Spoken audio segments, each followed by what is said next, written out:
Okay. Good afternoon, everyone who's watching today. I'm Martha Herdendorf, and I'm the marketing coordinator here at Top Floor. Welcome to the Hot Dish in Digital. As always, our aim is to talk about hot topics in the digital marketing industry and break down everything you need to know about updates with our favorite powerhouses like Google, LinkedIn, and more.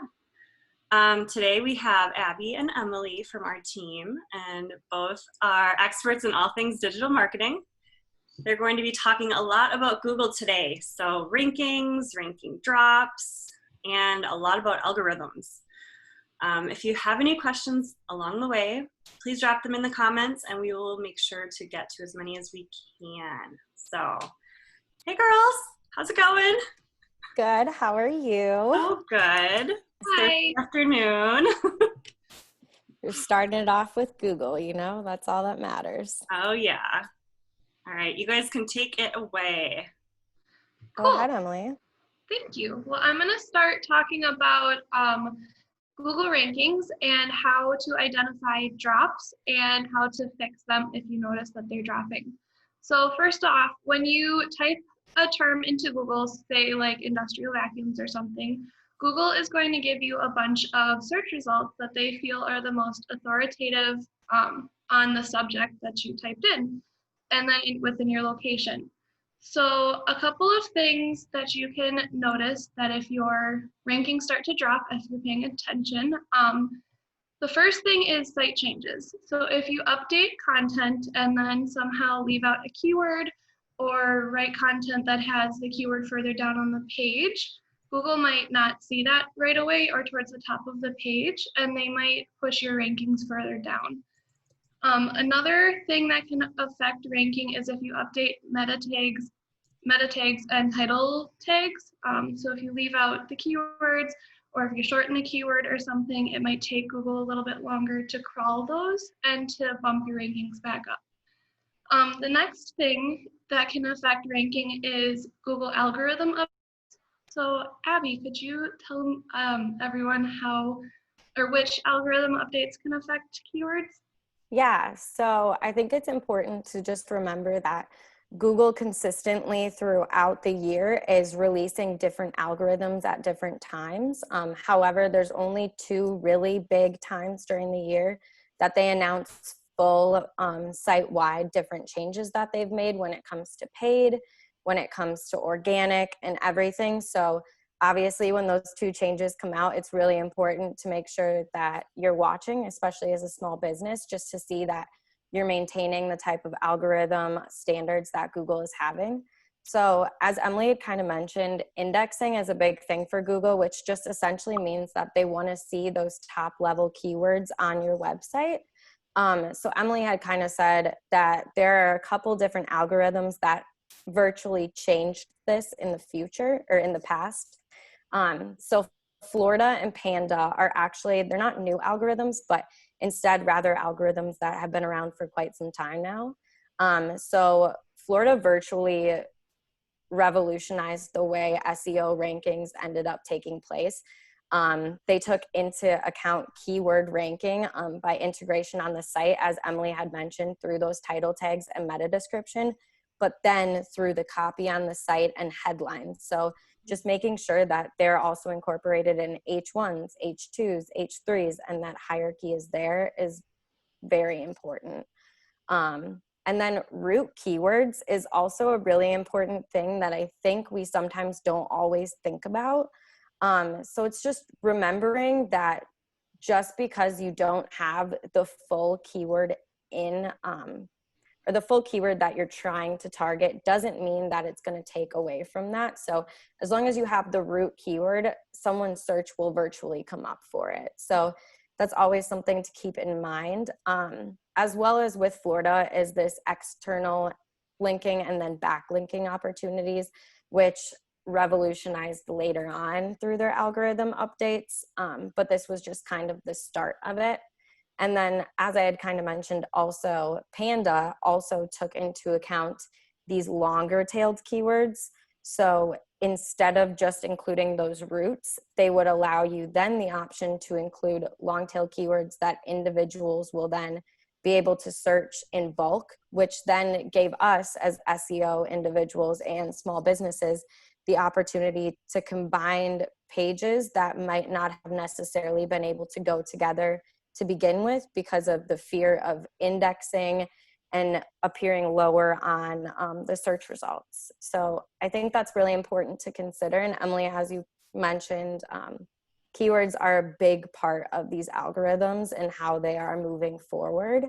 So I'll just kind of hand it off to you to talk a little bit through those keywords a little more, and then I can go into linking in a little bit.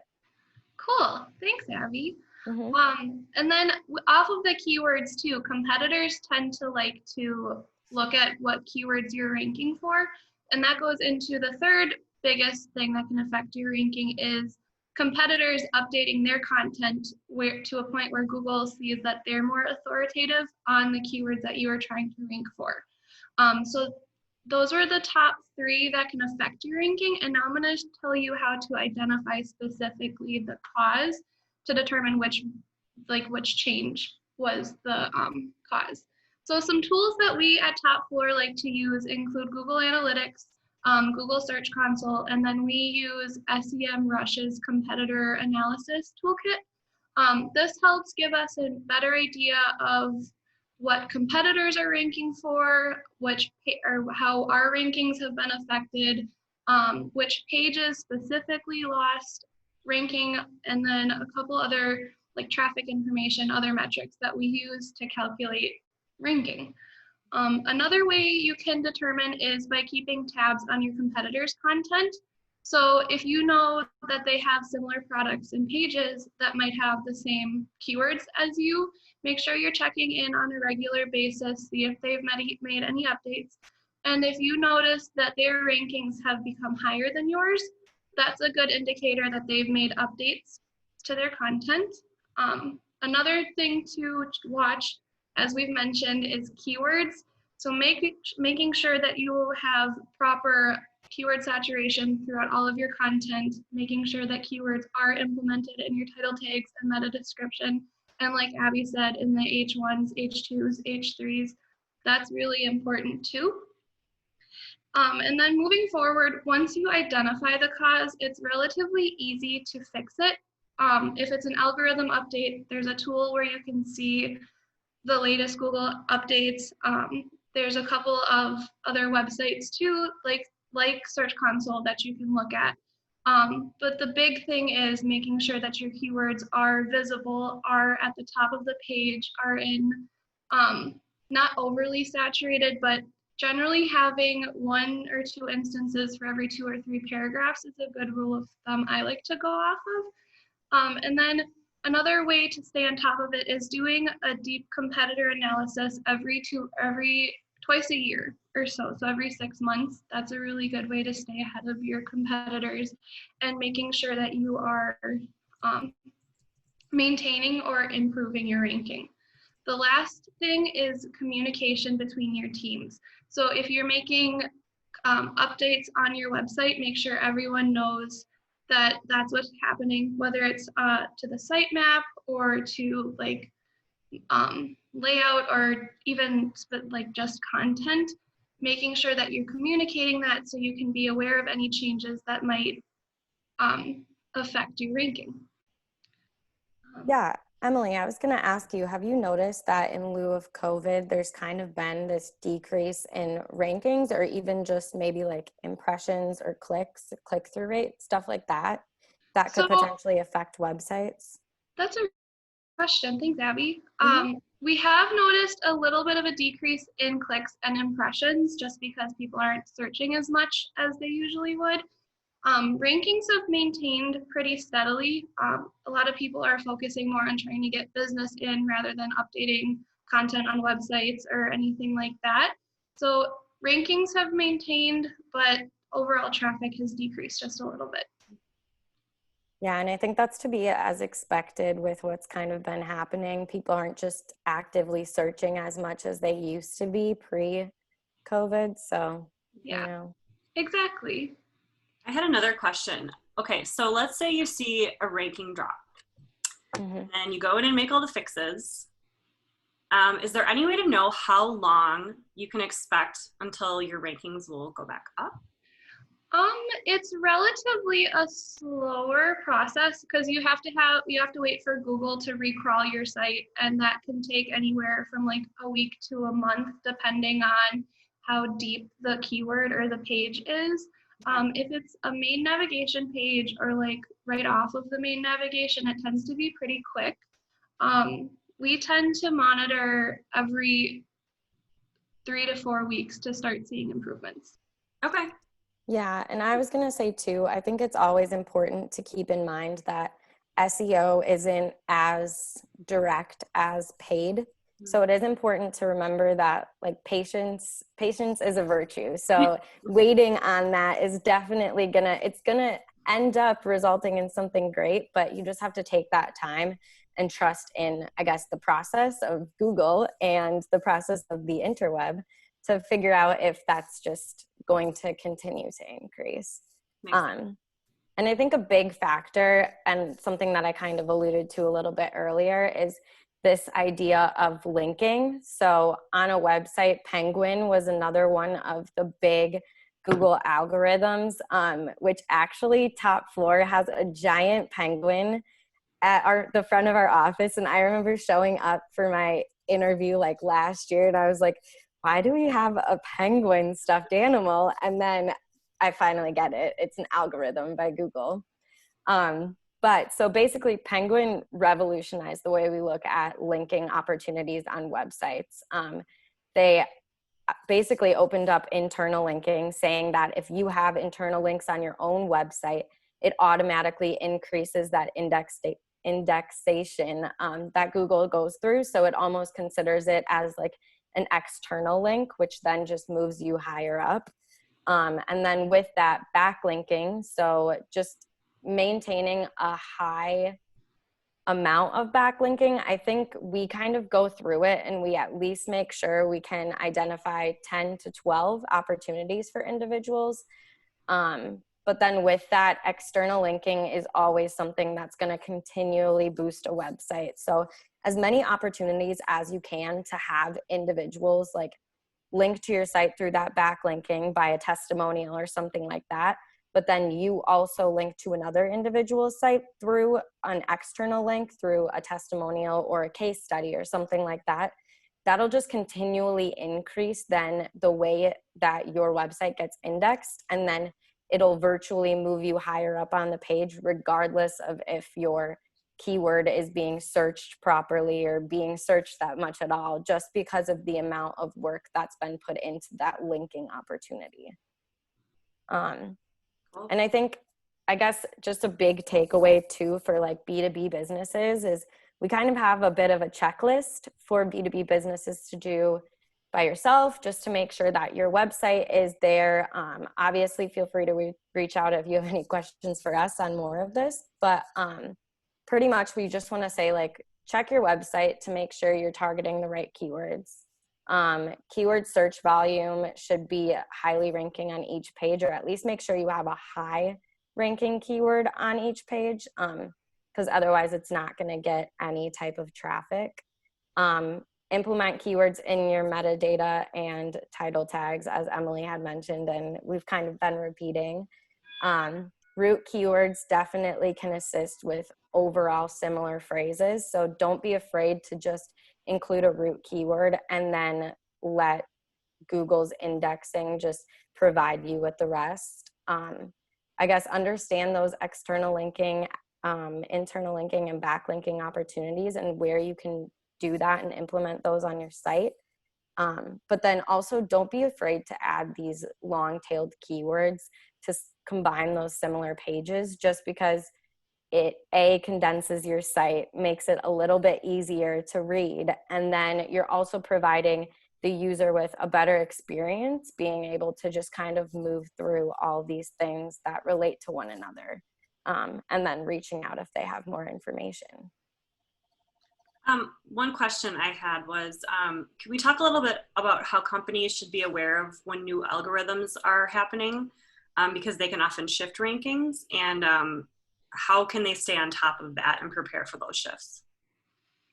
Yeah, so I think a big thing to keep in mind is just the longevity of how these algorithms have been around. So like Penguin, Florida, and Panda have all been around for quite some time now, but most of the SEO material that they have within it has remained relatively steady. So just going back to, I guess, the core basics that are within these algorithms, but also just remembering that, or maybe subscribing to Google's newsletters and information of that matter, just because they don't actively release when they're making algorithm changes unless you, I guess, are looking for them.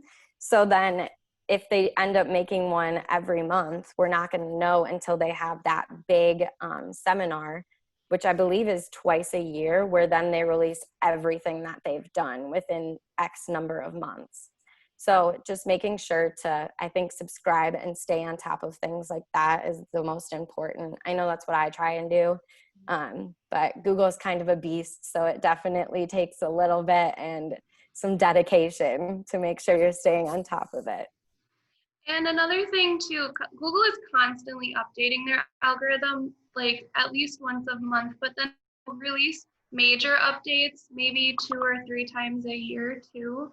So just watching out for, like Abby said, the newsletters, but then there's a lot of times where they make updates where you're not even going to realize that they've made updates. So like there's a lot of tools out there that you can use, but I really liked Abby's suggestion about subscribing to their newsletters because they'll have information in there too.